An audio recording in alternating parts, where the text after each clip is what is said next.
शेतकरी राहत होता. तो खूप आळशी होता. शेतीची सर्व कामं आणि मोठ्यातील प्राण्यांची देखरेख अशी सर्व कामं तो नोकरांवरच सोपायचा. तो दिवसेंदिवस गरीब व्हायला लागला. त्याचा मित्र हरिश्चंद्र त्याला भेटायला आला. त्याच्या लक्षात आले की आपला मित्र दुर्गादास आपल्या आळशीपणामुळे गरीब व्हायला लागला. हरिश्चंद्राने आपल्या मनात सोचले की हा माझा खरा मित्र आहे.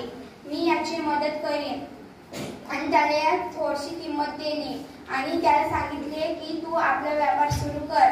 दुर्गादासने आपला व्यापार सुरू केला आणि पण आपला आळसपण नाही सोडला. तो आळशीपणामुळे त्याचा व्यापार चांगला चालत नव्हता.